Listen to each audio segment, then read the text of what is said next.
Welcome, everyone. I'm Sue Barber, author, former IT director for a Fortune 500 company, turned executive coach, and this is the Visibility Factor podcast, where we explore how to raise your visibility and play bigger at work and in life.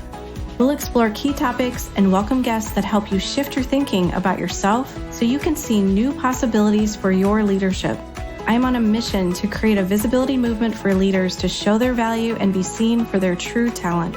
Are you ready to take the next step towards a higher level of visibility for yourself? Let's go.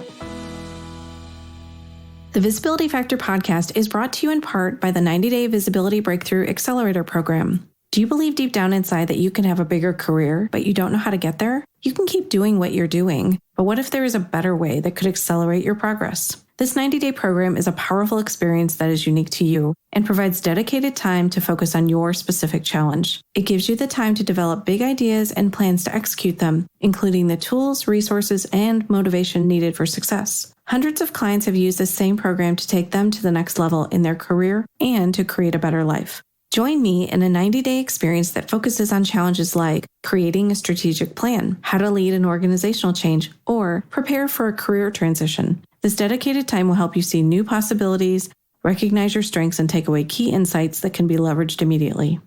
Are you ready to create a breakthrough for yourself? If you're interested in learning more, visit susanmbarber.com/visibility breakthrough accelerator for more information and to sign up for the program. I look forward to seeing you there. Hello, everyone. Welcome back to the Visibility Factor podcast. This is Sue Barber, your host. I'm so excited today to have my guest, Tissa Richards, here today with me, and I'm going to let her do an introduction of herself, and then we're going to get into a great conversation about her book and all the cool things that she's doing out in the world today. Welcome to the show, Tissa. Thank you, Susan. I'm so excited to be here. It's really great to see you again. And yeah, like you said, to sort of do a quick intro, I am a keynote speaker, a TEDx speaker, and a leadership expert, recovering tech founder and CEO. And I say that because you never know when you're going to start another software company. But so that's sort of the area I play in. And I'm known for being really pragmatic and actionable and really working to move the needle, especially on sort of diversifying C-suites and boardrooms. So really excited to be here. Oh, so I would love to start with your experience as a software company founder and what that experience was like for you and why you moved out of it. Yeah, I think and I say this, so I say recovering, not to make light of addiction, but because it is a little bit addictive. But I don't know why we glamorize entrepreneurship so much. It's not fun. It's not sexy. It's really grueling. Raising money is frankly really awful. The people side is really fun, creating teams, bringing people together. But that other side of like dealing with investors, raising money, and sort of working 24/7, literally 24/7 for years, and making literally no money, and risking everything is not fun. And I think there's only so long you can do it until you burn out and your cup is empty and there's nothing left. And if you're not thriving, your company can't thrive. So I think I reached a point where I thought, I can't do this anymore. And I've put in my time and I'm ready to do other things. Wow.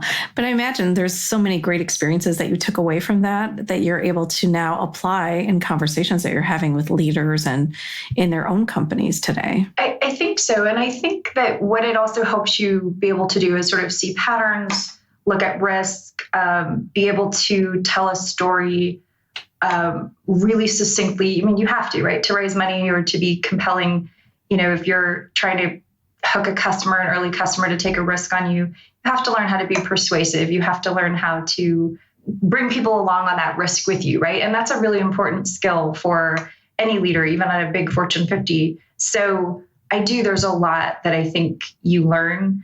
And now not sort of being on that journey or on that sort of really grueling side, it's nice to sort of learn, take that and then do something where you're actually able to take a weekend or sort of like lift your head up and go, wow, I can enjoy parts of it now that once you're in it, you can't enjoy it as much. So to take a bit of a breath. Yeah, I would imagine. I mean, I've only seen a lot of those stories on TV or read about them, right? The experience of being, that person it is a ton of stress and pressure. And yeah, I can only imagine that it would just take away all work-life balance that you may have thought you could even have with that. I don't know what those words, I don't think I knew what those words meant. I reached a point where I was like walking through airports and hotels and just leaking exhaustion in the form of tears. I didn't even know I was crying. I just was, people would be like, what's wrong? And I'd look behind me, like wondering what they're what?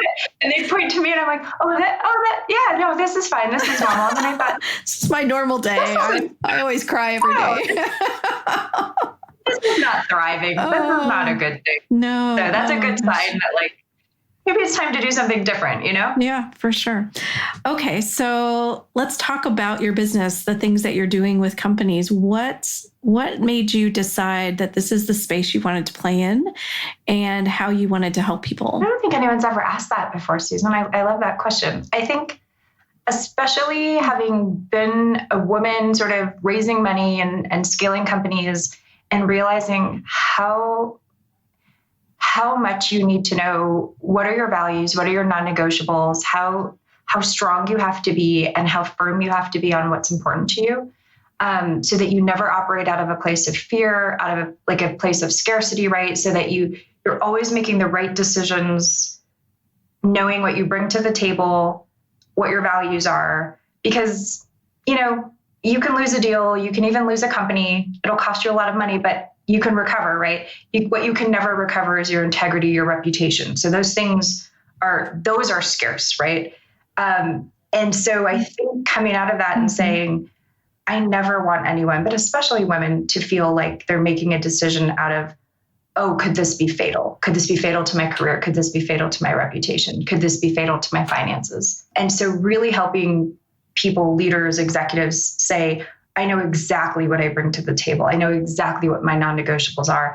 And I'm going to operate at all times from that place, be really confident, really steady, really, just really, really sure of myself. And almost that sort of self-advocacy, because if you can advocate for yourself, then you can advocate for your team, then you can advocate for your company. But I think you need to know how to identify it. You need to know how to articulate it, communicate it, internalize it. So that's how I sort of thought I want to help teams, leaders, and organizations do that. And that creates a lot of very measurable value. And so that's a lot of what I do. It's very actionable. It's not squishy. It's not sort of like, oh, you can feel good about yourself. No, you really know who you are, why it matters, and how you're going to create a lot of value for the company this way. Yeah. I mean, I think that's so important, the whole self-trust side of things, because, as they say, it's lonely at the top and it's hard to trust people sometimes. And so learning how to trust yourself and know that you're heading in the right direction, I think is so important. So you wrote an amazing book. I'm just going to read the title so I make sure I say it all correctly. No Permission Needed, Unlock Your Leadership Potential and Eliminate Self-Doubt. Who did you write that book for? I primarily wrote it for women who were either very senior in their careers or sort of heading up the ladder. What's interesting is how many men have come up to me and said, I really enjoyed your book. And I thought, well, that's great. I didn't write it to kind of eliminate anyone as an audience, but I wrote it with specificity in mind. But I really wrote it for people who, it's right there in the title. People who have self-doubt or have said to me, gosh, I feel like sometimes I don't deserve to be in the room. Or what if people find out that I don't really know as much as I think I do? Or I just don't know how to sort of fully activate the potential I know I have. And I was just hearing the same things, just like you do, right? Every day. You hear the same thing over and over from people and you think, there's a pattern here. How can we help people by sort of giving the same answer in a scalable way? So interesting. I was going to say the same thing because I work a lot in this space too. And my book I didn't think about women specifically. I didn't exclude men in any way, but I do think many women see themselves in it just, I think, because of me and my stories and those experiences that I had. But there's so many men that suffer from imposter syndrome, self-doubt, struggling with their own insecurities and haven't maybe figured out a way to get through that. So I love that your book is resonating with them. I think that's amazing for them too, because they don't need to ask for permission either. Let's eliminate that for everybody. Yeah. It wasn't a surprise that everybody experiences it. I think it was a really delightful surprise that it was resonating just with a broader audience. So people who read your book, what is the promise that they're going to get after reading it? Like, what are they going to learn? What are they going to be able to take away? I think that the really key, what will you learn is, number one, how to be very declarative about yourself, how to actually learn to speak about yourself in a very confident and specific way. I think we are too generic about ourselves, and there are some very real consequences of being generic and almost apologetic about yourself. So how do you be specific? How do you say, this is what I'm known for, this is why it matters? And then how do you learn how to do that? So it's one thing to sort of figure it out, and then there's another to get used to and comfortable doing that. Yeah, I think introductions are one of the things that I've spent some time on with people, because it's very easy to say, I'm a CEO of a company, right? But then what's the so what, right? What is it that someone's going to remember about you? There's a lot of CEOs of company. Why are you different? Why do you stand out? And that's not something they teach you in school. And it's definitely not something that you even sometimes, to your point, learn in companies. So I do think that there are, I'm just learning more and more about the words. The words that you say matter about yourself and how you describe things and how you talk about your team and how you talk about your company and the things that you're doing. I think they're so important. So I love the word that you use, declarative. I think that's a really impactful word to describe what's needed in that space. Yeah, I really agree. I think specificity is also really important. I think a lot of times we end up being very generic about, if I see one more resume that says I'm a senior leader, passionate about success, I think I might just vomit, right? Well, of course, that's what we should all be. But tell me who you are. Tell me why it matters. And this also cascades to the second part of the book. So the first part is really about the value you bring and how you talk about it. The second part is the values and how you lead and why that matters. So, I think a lot of times people will say, well, my superpower, I hate that word, by the way, because what does that mean, right? But so I work with a lot of boards and a lot of, board chairs will say to me, what is this superpower crap? Like, what is it? What does that mean? And I think words are great, but you have to connect them to outcomes. So if somebody comes to me and says, my superpower is empathy, okay, tell me why that matters. So if you say, well, I lead with empathy and compassion, that's fabulous. But I want you to now tell me, this is how it manifests. This is what my team can expect. And this is how we drive to outcomes. So if we can always, what you just said, so what are my two favorite words? I say it every day. I probably say those words 10, 12 times a day, right? So what? So what? And I say it lovingly, but so what? So if your superpower is empathy, so what? Why will that make me want to work for you or with you as a board member? Why do I care? Why would I want to bring you on as anybody at any level in my organization? How are you actually going to hit your KPIs that way, right? Or your OKRs, whatever your company does. If we can always connect the words we use, the way we describe ourselves with the outcomes, now people are going to go, oh, I understand why that's important. I understand how that connects to how you're a good leader, how you're a good deliverer. I don't even know if that's a word, but you know what I mean. Yes. You know what I mean? Now there's a so what to every way you describe yourself. Mm-hmm. Yeah. Oh my gosh, that's so important. And I just don't think it's something that people think about the importance of it because, you're setting, I don't know how they describe it, but you have 2 seconds, right, to make an impression on someone, right? And they're going to look at you first and then listen to you second. And if you're not talking about yourself in the best way, or you're putting yourself down or your work down, it sends a message. You don't maybe intend that to be the case, but it does. And I just think people need to be more impactful with the words that they use, intentional in how they say things to really show their best self to the world. And I just don't think people operate that way for many people, right? That haven't talked about some of these things that we're talking about today. It's interesting. Do you feel like people do that because it feels arrogant or they're just not used to it? I think there's a lot of reasons for it. I mean, in my in my experience, the things, and I even did it myself, now that I know this, right? It's not something I do now, but I did it myself. And I think it was because I didn't want the spotlight on me. I think because I had imposter syndrome in a big way. And I've even seen it in men, like just diminishing the things that they're doing or that they're not good enough. And so it's really, I just feel like it's all starting up in your head. And, that obviously impacts the words that you use and the actions that you take. So I don't know. That's what I've seen. Has it been different in what you've seen? I actually completely agree with you. And I think that's why sort of equipping people with great tools, like my favorite, and so how strong, like how easy is this to just start with something like I'm known for. Mm-hmm. Three words, right? I'm known for. And if you can say that to yourself and you think, and it's amazing how many people will say, well, I don't really know the answer to that. Well, what are we paying you for? You're like, someone's paying you for something, right? So, but there's a power to words, right? And it's really interesting. I did a keynote, and afterwards someone said, oh, I really like all this. I do these affirmations, and I literally look in the mirror and I say, I don't know what she said.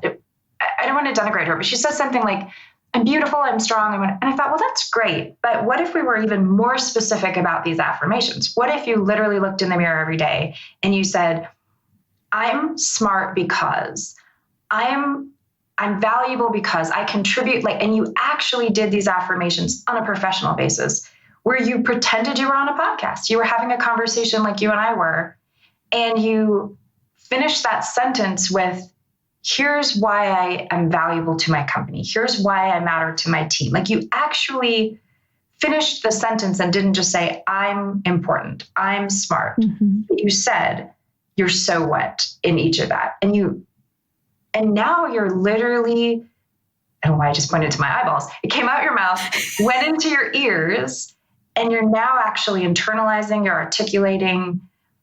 Now your self-talk is really specific. You're believing it, you're articulating it. Imagine how much more powerful you're going to be in customer meetings and team meetings, when you're talking about a raise, when you're any situation, you've actually practiced it. So your affirmations aren't generic anymore. They're super specific. I think that's what we need to practice a little bit. Yeah. And I think I always try to help people think bigger and imagine the possibilities for themselves. And I think when you talked about value and using those specific words around outcomes, even, people are going to remember that, right? And they're going to see the confidence in you. So sometimes, you have to start with these little actions every day that help you grow and get more confident. And so I think that's a really good thing. So everybody remember what you're so what and be specific. And what are you known for? I think those are amazing. So I love the words that you use when you describe the book. You want leaders to have an unshakable sense of self. Tell me what that means to you. I think what it means is not ever conflating failure with defeat. So that's a lot about resilience, right? And that's individual resilience, it's team resilience, it's organizational resilience.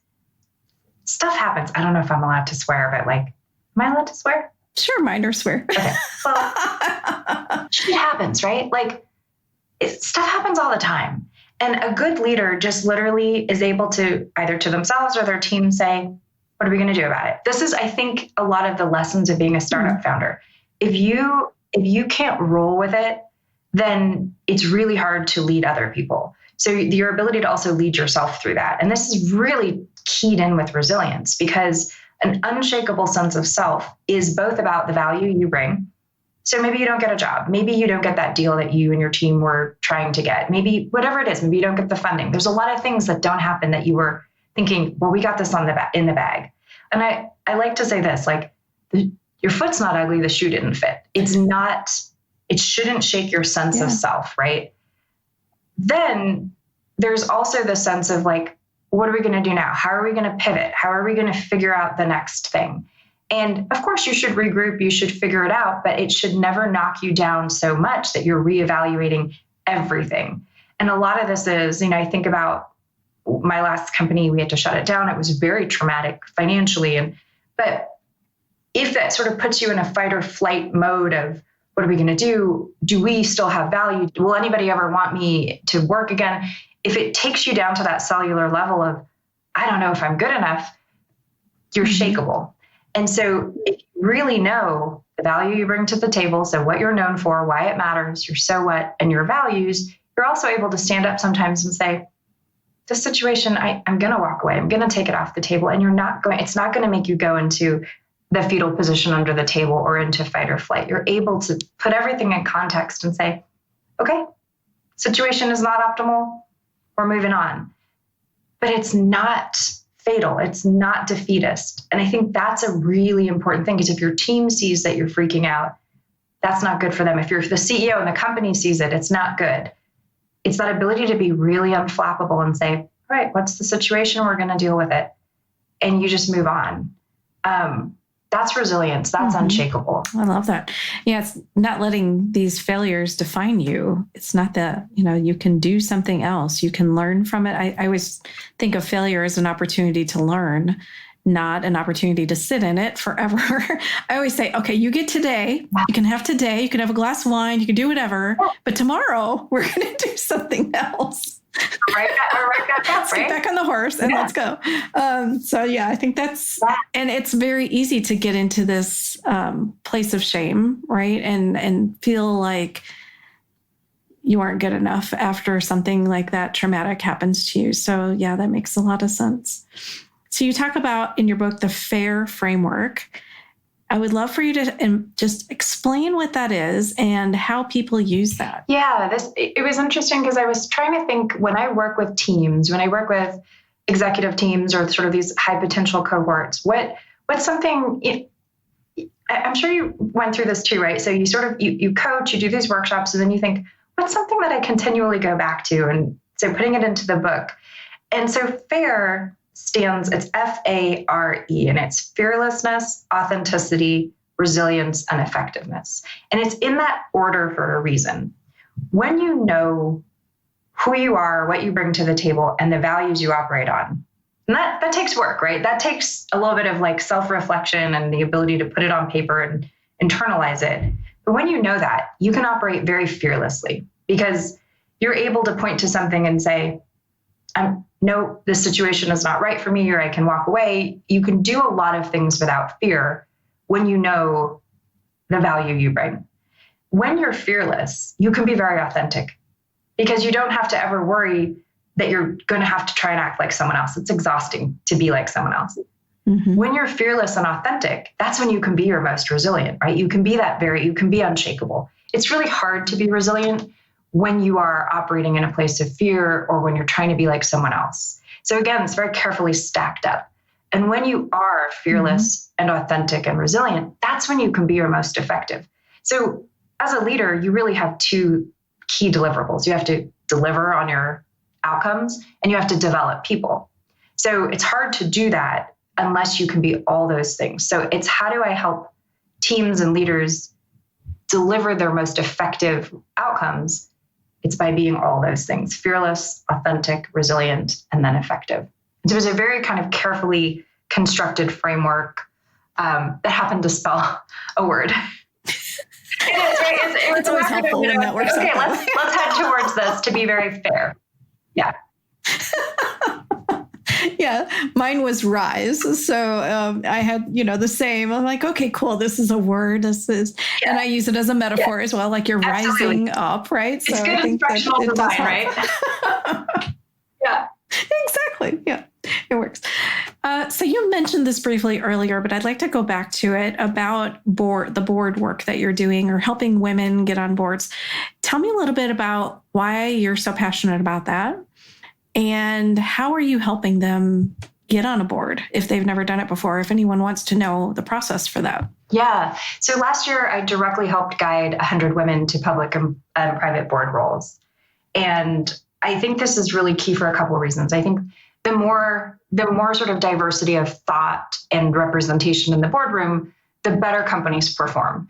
And it's not just a token woman, obviously. It's to have, and these are people from all different, so, GCs or chief human resource officers or CIOs or CISOs, having a different profile of board director is important. Now you're bringing this diversity of thought as well. And I think the question of how do we do this is really important. So I think there's a statistic, which of course I can't remember now that I'm on the hot seat, but the overwhelming majority of both female CEOs and female board members until recently did not set out to do that. They were sort of tapped on the shoulder and someone said, hey, have you ever thought about this? You'd be good.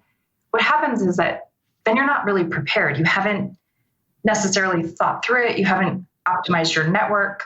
If we can really start encouraging diverse candidates to think about this early, what you're doing is you're educating, you're really optimizing your network, you're letting people know I'm on this path. And that path may not happen for a few years. It's totally fine.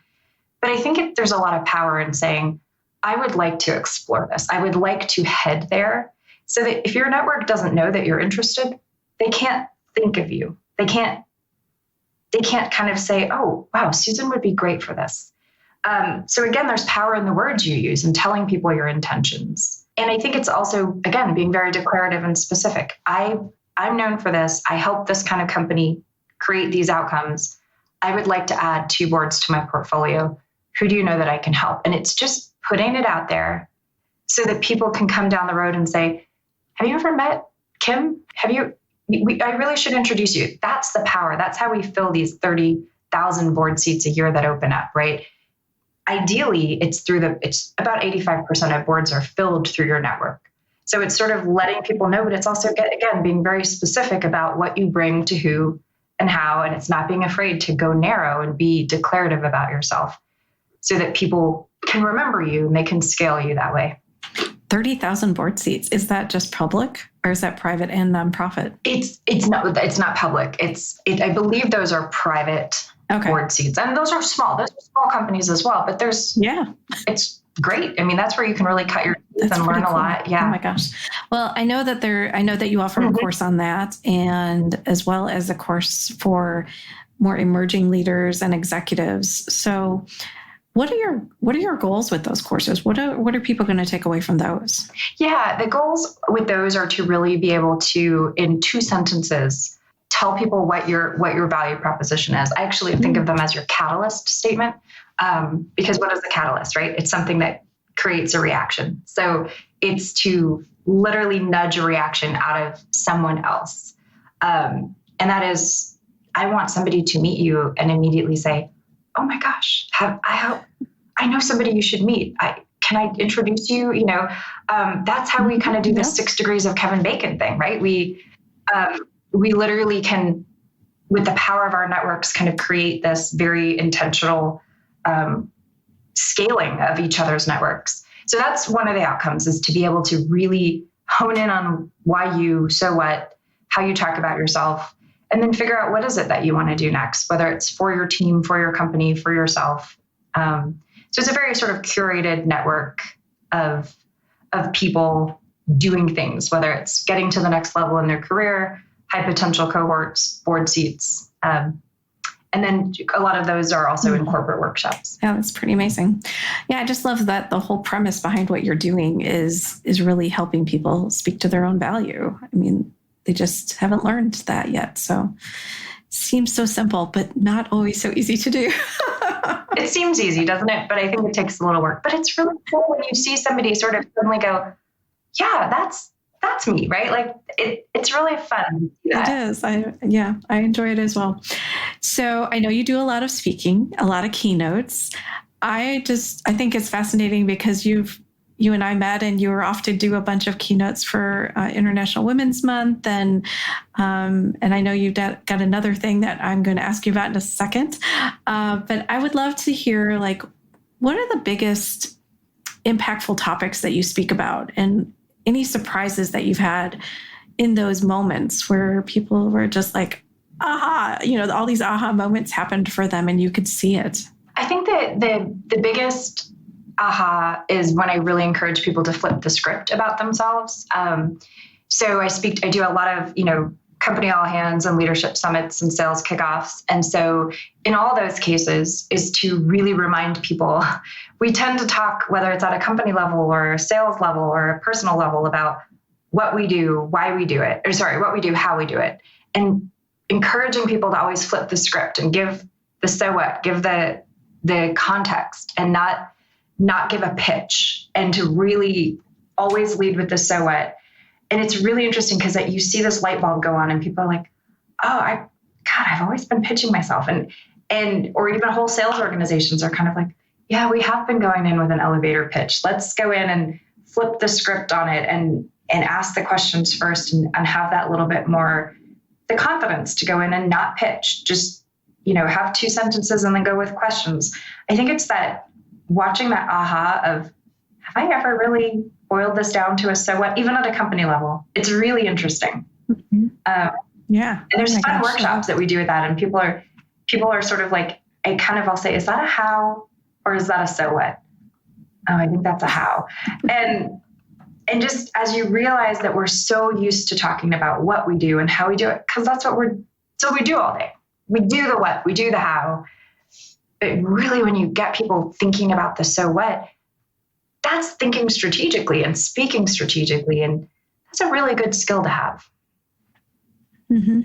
Yeah, and not one that a lot of people understand. And I think as they climb the ladder, it just becomes so much more important to be succinct, to be able to get your point across, to sell your ideas, to influence others, right, through the words that you use. It's so impactful that way.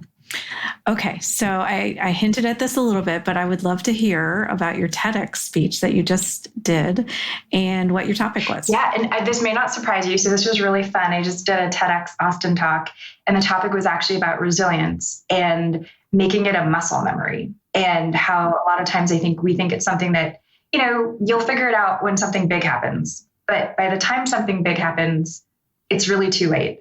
And so it actually really shouldn't surprise you having read the book, but when you know your values and what's really important to you, you can literally practice it. So there's sort of 3 habits: reflect, repeat, and replace. So reflecting on your values, what's important to you. And we make thousands of decisions every day based on our values, right? Do we smoke? Do we pick up litter? Do we give money to people in need? What do you eat? Like all the things, but they're very automated. So when you really stop and think, what are my values? Is it empathy? Is it curiosity? Like, it's to stop and actually take it out of that subconscious level, bring it up to a conscious level and say, here's my top 3 values, let's say. Here's why they're important. And then even just put them on a Post-it note so you can look and say, this is what's going to guide me in my work, in my life, and in the way I react to hard things. Or resilience is also about opportunities. So there's 2 sides of that. And then the second is repeat. So it's, what's the thing we all tend to avoid the most? It's hard conversations, right? No one likes them. 95% of even managers and leaders try to avoid them. So how would you potentially use those values and practice lower stakes things? So like a hard conversation, if one of your values is curiosity, is to go in and say, okay, let me think about how the other person in this conversation might be feeling. So you're going to de-escalate what you might be dreading, for example. So you practice and practice, make those easier. And then replace is that third habit, which is a lot of things that we think are hard, they sort of activate that fight or flight response, right? Where we're going to avoid, we're going to react instead of a calm response. But if you can go into them and always think, I can do this. Before let's pause. Let me think, which of my values could I actually apply here? So that whether it's an opportunity or whether it's a difficult situation, you can actually capture it. You can open up doors. Or if it's a more difficult situation, you can also say like a hard conversation or divorce, whatever it is, you've sort of trained your muscle memory to say, this is not as hard as I think it is. I know the values. I know how I'm going to approach this. And so resilience is not just something you call on when you need it. You've practiced it in literally every day when the stakes are lower. So when the stakes are really high, this is sort of this idea of being really unshakable. Yeah, I love it. So is it out already or is it coming out soon? Yeah, we did it 2 weekends ago, and I think it should be out on YouTube in like another 2 or 3 weeks. Oh, awesome. Okay. Well, I'll look for it and put it in the notes so that people can see it. Hopefully when the notes come out, it'll be out by then. So yeah, I'll send it to you. Okay, yeah. Awesome. Yeah. So I'm going to transition us into what I call the Rise Up and Be Visible quick tips. So these are 4 questions that I ask every guest. So the first one, visibility is, and fill in the blank, and why it's important the way you said it. Yeah, I think visibility is you making it easier for other people to talk about you, understand you, and scale you. And that has to be very succinct and short. To the point. Yes, I love it. What are things that you're doing to be visible? We talked about some of them today, but are there other things that you're doing to be visible? Yeah, I mean, I think that, it's being accessible and very consistent on LinkedIn or my website, the book, a lot of podcasts and interviews, and just being out there as much as possible. Mm-hmm. Have you received any career or leadership advice that has really stuck with you and you would like to share with the audience? Yeah, I think there's probably two things. One is, so I told you I wouldn't swear, but one is to just never, it's the no assholes rule. So, as you get further in your career, if something doesn't feel right or someone doesn't feel right, don't do business with them. I think life's too short. And I really am glad about that because it's not good for you. Mm-hmm. And the other is don't turn down an introduction. Those may seem like they're not aligned, but I think in that case is you just never know. It's really interesting. So I think good people know good people. So if someone says, I'd really like you to meet somebody, I will say why, like, hey, tell me what you're thinking. Man, I've met some interesting people through the interesting people I know. That's so cool. And that's how you and I met, right? So exactly. I think that's totally true. I love that. Good people know good people. I love that. And then the last one is any book recommendations that you might have. This is actually, let me find you the name. This is a friend of mine who just released this. It's called Tales of Potential, the Cinderella Story You Haven't Heard. Oh, I love that. And it's by Joanna Brewer. Mm-hmm. She's a TED speaker, really cool. It just came out, and just a very interesting take on how to assess sort of what is opportunity and how do you capture it. I love that. I do talk about Cinderella a little bit in my book too. There's just such a good, metaphor using Cinderella because most people know the story, right, of the whole fairy godmother and everything that goes along with that. So yeah, I love that.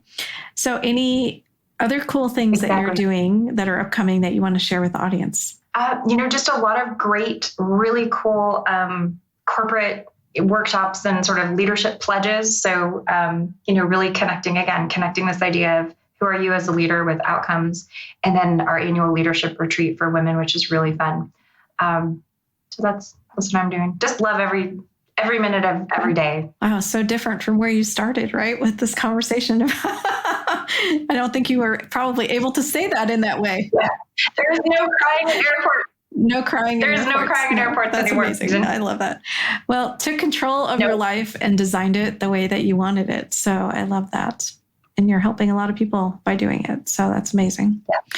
Well, thanks so much for being here. I totally love this conversation. And I know everybody who's listening is going to learn a lot from the very practical advice that you gave and some things that they can just start doing today to change how they show up and show their value, which is all about visibility for me. So I love that. Thanks for being here. I really appreciate it. Thanks so much. Thank you. All right, everybody. Thanks so much for joining the Visibility Factor podcast, and we'll catch you on the next one. Thanks so much for listening to the Visibility Factor podcast. Remember that visibility starts with small steps that are intentional and consistent each day. Be bold, be visible, be the leader you were meant to be. Find us and subscribe on Apple Podcasts, Spotify, and wherever else you listen to podcasts. Follow us on all of our social media platforms, which are highlighted in the show notes. Thank you for listening, and we'll see you next time on the Visibility Factor podcast.